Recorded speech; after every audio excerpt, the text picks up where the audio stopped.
one thing with the bubble and without the fans, we can hear like the defensive calls a little bit better. I'm just picking up in the audio, and obviously you've been so vocal on that end, but it's now a little bit more clear. Vogel had talked about that. You're always like that. We can just tell a little bit. So I wondered, LeBron, at what point in your career when you got in the NBA did you get that comfortable with all of the coverages, and how has that evolved to the point where you're at today? I'll probably give a lot of credit to Mike Brown.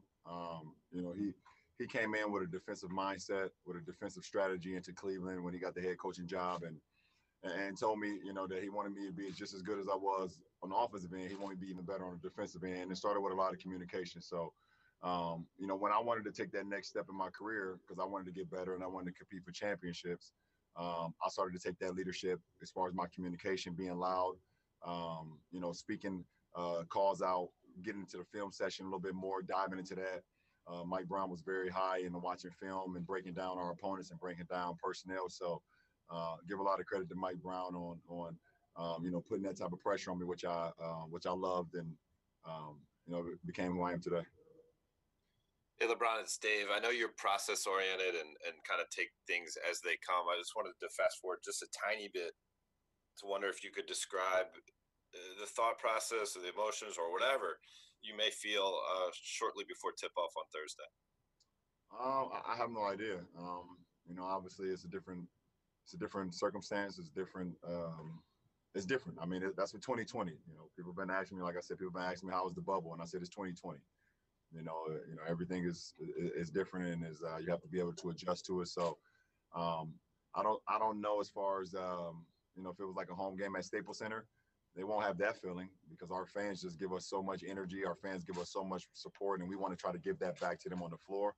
But also at the same time, we know our fans back in LA and all over California and over the world are looking forward to seeing us play again. So, it's still our job to go out and perform because they're still supporting us behind their, phones or tablets or TVs or, laptops or whatever the case may be.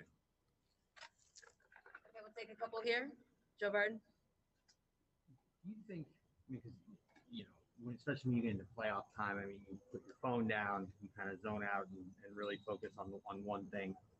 But with all of this stuff going on and everything that's different, we've talked about it over and over, do you think you can actually focus on finishing a regular season and getting into playoffs and winning a championship like you would in any other year? Yeah, I mean, it's definitely going to have a different mindset and a different feel to it. But I won't be turning my phones off during this run. I can't afford to. I have to continue to check in with my family, every single day, checking with my mom, making sure, everything is still going well, especially in the uncertainty of what 2020 has brought to all of us. So I can't afford to do that and just lose direct contact with everybody. So, but I'll be, as locked in as I can be under the circumstances. I won't cheat my teammates. I won't cheat our fans, and I won't cheat myself. So I'll be ready to go. Kyle Good. We've heard you a couple times breaking practice, saying 1, 2, 3 Mamba. I know you said one of these times that you think of Kobe every day. What's the importance of that ritual, and are there some other things you guys do as a team to kind of keep him close? Well, I mean, that's one of them for sure. But every day, I mean, you see what's wearing our Laker gear. The Lakers franchise is not what it is today without Kobe's presence. Obviously, along with some other guys as well, and people who, in the office. But Kobe's presence and his legacy is here every day. You put on purple and gold. You put on a Laker, apparel. You think about basketball in general. Even before I became a Laker, his legacy was cemented. So I had the opportunity to play with him not only in All-Star games but with the Olympic team multiple times. So it's just a day that if you're a ball player, if you like the game, if you play the game, even if you don't even play the game, you're just a fan, there's no way you can't think about Kobe on a day-to-day basis. Sadia Ganguly. You mentioned checking in with your family every day. Is this going to be the longest period of time that you've been away from them? All depends how long we're going to be here. What's the longest period of time? Longest period of time being without my family, probably an Olympic trip, probably like 30-some days. So yes, this will probably be the longest. So what are the conversations like when you guys get on FaceTime or on the phone? Are there things that you were able to do over the last 4 months that you're now trying to replicate over? No, there's nothing that you can do to replicate time presence. There's no way you can do that, but the communication can always be consistent, and the leadership can always be consistent. And that's one thing I've always had control over. But you can't replicate actual presence when you're waking up and you're in the living room or you're in the kitchen or you're outside playing with your kids or playing with your daughter or playing video games with your boys or, working out with your boys. You can't replicate that. I'm not there. So, but Savannah is, a beast at what she does, and that's controlling the home and being that rock for our family. So I'm not worried about that, but you definitely, you have that miss factor where you miss your family, you miss your kids and things of that nature. But I thank Steve Jobs a lot and the team at Apple for having FaceTime, because that's a beautiful thing to have, especially during times like this. It seems like younger kids have had the hardest time with like trying to understand this. Like, is Zuri, did she have a hard time understanding with all No, the because she's still young. I mean, she's 5. She know I'm not there. She asked me the other day when you coming home, things of that nature, but she doesn't have like understanding of like numbers and how many days in a month or if it's 2 weeks that pass. She just know I'm not there. My boys have more of an understanding of that.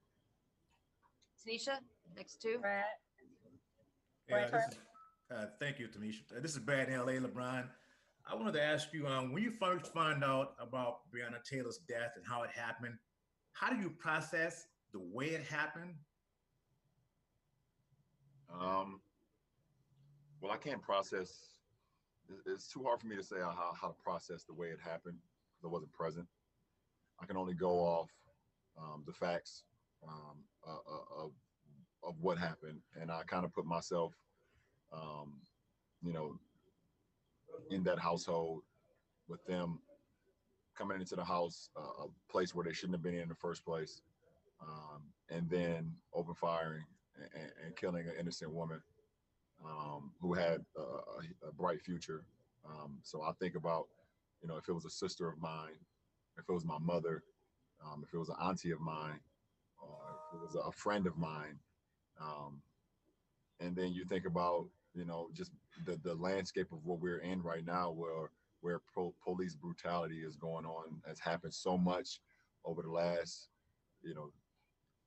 I want to say decade, because now we've seen it because of camera phones and videos and things of that nature. We know it's always happened. I mean, you can always take it back to the 90s, obviously, with the Rodney King beating, and that was over a video camera. But because of social media and because of the phones and technology, everything is so rapid fire and so instant that you're able to see it. And I said it I don't know if it was the last time I did a presser or the time before that, what do we need to see a video of her actually being killed for something to actually happen with the officers who committed this crime? And I've spoken to a lot of people in Louisville, and they're irate, they're sad, they're angry, they're disgusted with what's going on in the timetable of what's happening. So I feel for her mother, I feel for her family, and anyone that had any association with her in her community, her coworkers that probably saw her every day and seen her smile and seen her talk about not only her presence in the world, but her future. It's a life that's gone too soon, out of nonsense and out of just pure act of violence. Last 2 questions, Bill. Hey, LeBron, this wasn't going to be my question before, but I'm curious, who have you spoken to in Louisville, and what has been your process of reaching out to that community? I can't really tell you my source or who I've been talking to. I really don't want to bring their name up. They want to stay anonymous, and I'm going to keep it that way. But I got some friends and family that's in Louisville, and it's not that far from Akron, Ohio, to be honest. So we've always kind of had people that, go through Kentucky, go through Louisville, go through Lexington and things of that nature. But they just, they want help. They want help on, getting justice for such a queen and Breonna. So, like I said, we will continue to, put the pressure, and hopefully the Attorney General down there will see what's going on and do what's right. Last question, Melissa. Thanks, Tanisha.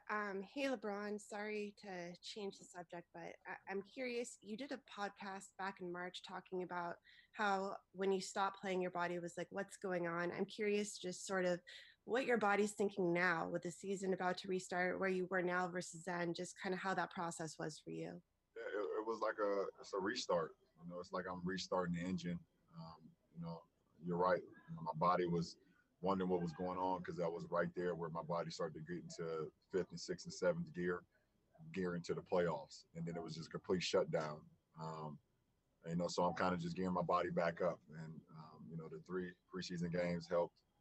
While I played in 2 of them, I was able to train yesterday before the game, and then these eight regular season games that we have here will also help on getting my body where I need to get it to going into the playoffs. So I'll be very smart listening to my body.